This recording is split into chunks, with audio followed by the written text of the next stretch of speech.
When I first came up with the idea of having this event and I approached Hannah and Kelly about it, they thought, having done so much research here on Black women's movements, that it would be worthwhile for me to talk about my research and how the archives that they have here have informed my research.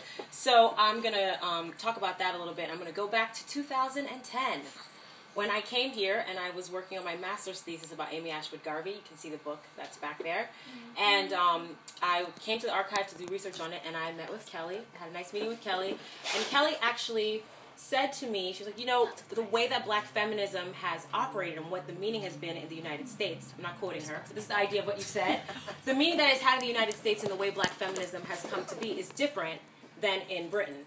And she's like, in order for you to really talk about why Afro-Asian unity, which was happening as far back as when Claudia Jones started the West Indian Gazette and Afro-Asian News. So that was happening back in the end of the 50s and the 60s. It's not just something that was happening in the 70s and 80s, although that's what you see a lot in scholarship. When you sort of referenced to me that it would be good for me to sort of contextualize that and think about what Afro-Asian unity means in a broader sense, how it's about anti-imperialist struggles, how Black as a political category is specifically related to diaspora, these were conversations we had. You introduced me to the collection of Stella Dodsey, and in particular, this speech here that Stella Dodsey gave at the Awad conference that we talked about a little bit earlier, that was at the Abeng Center in 1979. And so this was the first time for me, specifically as an American, that I thought about Blackness in a different way, because it goes without saying that in the American context, Black is so grounded in its idea of being from the continent of Africa.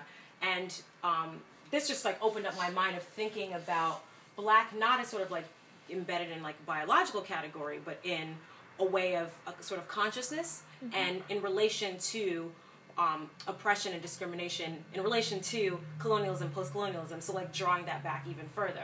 So this was the first thing that I read that was about the Black women's movement in Britain, and literally this article is what has inspired all of the research and all the stuff that I'm doing now. So, building on that, what I've been thinking about a lot recently, especially in terms of that, and I was sort of saying this a little bit ago when we were talking, that a lot of scholarship says that Black as a political category no longer exists, that it lost its meaning, and maybe that was true at a certain time period. Maybe that was true. Who's scholar? Because I don't know academic stuff. So who's writing that? White people, Black people? Okay, it's actually Black people of African Caribbean and of South Asian descent. Who are now based where? Avtar Bra, in Cartographers of Diaspora, which was published in 1996. She, in the chapter that's called Diversity and Difference, she talks about how Black has lost its purchase. Paul Gilroy in Ain't No Black in the Union Jack, in After Empire, he talks about that as well, as Black has lost its purchase. That's essentially what they say. And Stuart Hall as well, which is one of the biggest scholars of this new Black British cultural studies that came out of that cultural studies center that was in Birmingham, right, or Manchester, Birmingham, talks about this sort of shift of Black no longer being a political category, but that it's specifically tied to race, and it's specifically tied to the African and African Caribbean experience. So we're talking about a lot of scholars and intellectuals who have shifted this away, and this is really what comes out in the 90s, and I think that you can directly link it to this idea of identity politics, and at the same time to what you were referencing earlier, talking about the Greater London Council, because what the Greater London Council did to some extent to fracture that movement is to sort of have people, if they want to get grants and funding for their organizations, to bound it down to ethnicity, to say we are a Pakistani women's group, to say we are a Bangladeshi women's group, to say we are a Jamaican women's group. And literally what you do see, if you think like Southern Women's Council, Brent Women's Organization, a lot of groups do start to take on a sort of nationalist, in a diasporic context identity in order to get funding for their specific issues, and it does sort of split, cause fractures in Blackness. But what I'm doing in like a lot of my work is making this argument that if you look in the present, and you look at organizations like our Black Feminist Collective, IMCON, that they're reimagining what Black identity means and sort of taking it on and expanding it, because what Blackness in that political context really is about is diasporic post-colonial struggles. And since there's so many more immigrants here now than ever before, obviously, that now if you look at, for example, Lambeth Women's Project, identified itself as being a Black women's organization, but they were an umbrella organization and offered a community center meeting space for Turkish women's groups, Middle Eastern women's groups, African Caribbean, African women's groups. So Black, I think, to some extent, is expanding in the present and to have new political meaning. And so a part of the work that I'm doing is talking about the relationship between diaspora and migration and Black identity and how that sort of expanded and shifted over time. So it's interesting to me to look at like a lot of this stuff and to sort of contextualize it around that time period and to sort of unpack what Black means in the present and what are primary concerns for Black women who identify as Black in the current time period. And another thing I wanted to reference, Ego.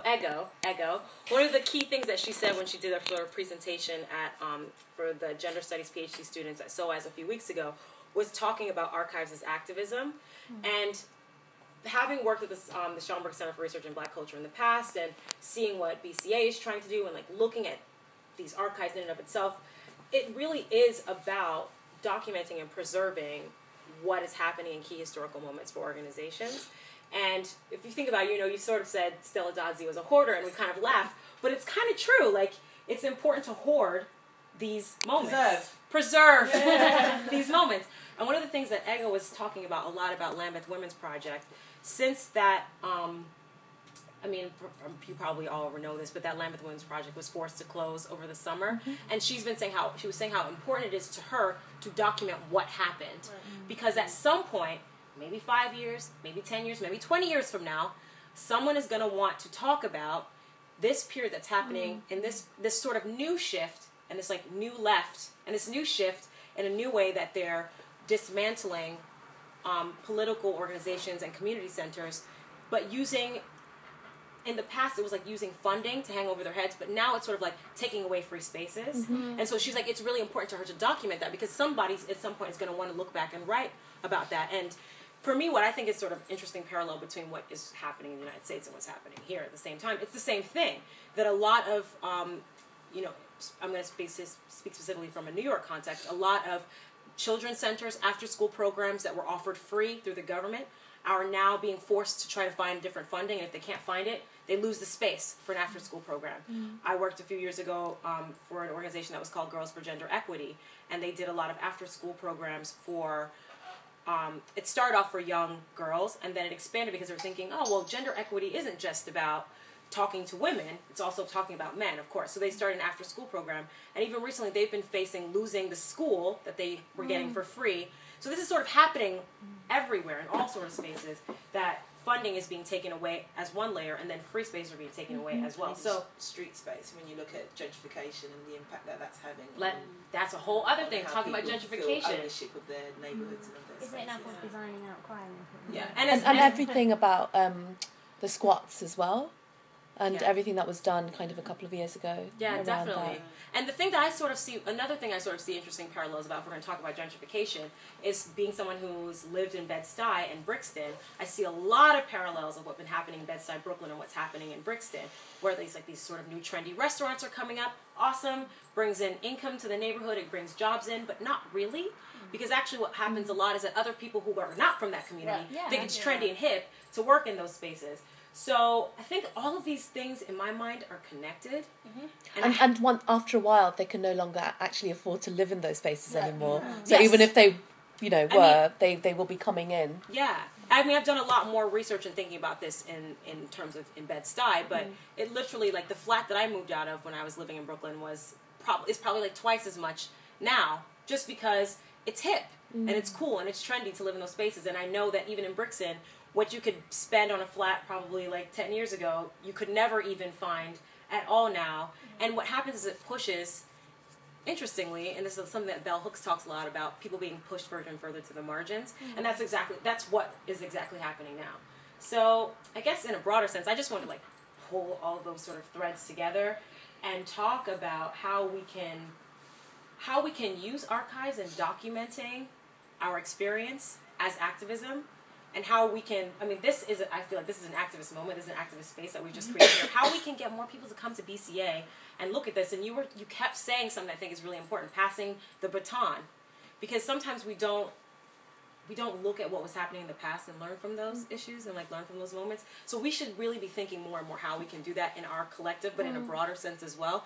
Like maybe we need to have after the next archive night, maybe we need to come together and be like, what can we really learn from what Bricks and Black Women's Group were talking about the demise of Awad in 1983? Because the fact is, if we don't talk about what black as a political category really means and what it really looks like for us in the present, it's not going to be successful for a long time. It's not, because that's obviously what happened to a lot of these organizations. So I guess that's really all I have to say. You put me on the spot. I didn't even know. It just all kind of came out, but there you go. Can I ask a question? Oh, okay. If we want to listen to let's probably question. If we want to listen to the oral histories, is that possible? Like to listen to them in their entirety? Yeah. Every Wednesday. It might take you a few Wednesdays because they're quite long. One of the things we're looking at is we've got a new channel on Audio Booth.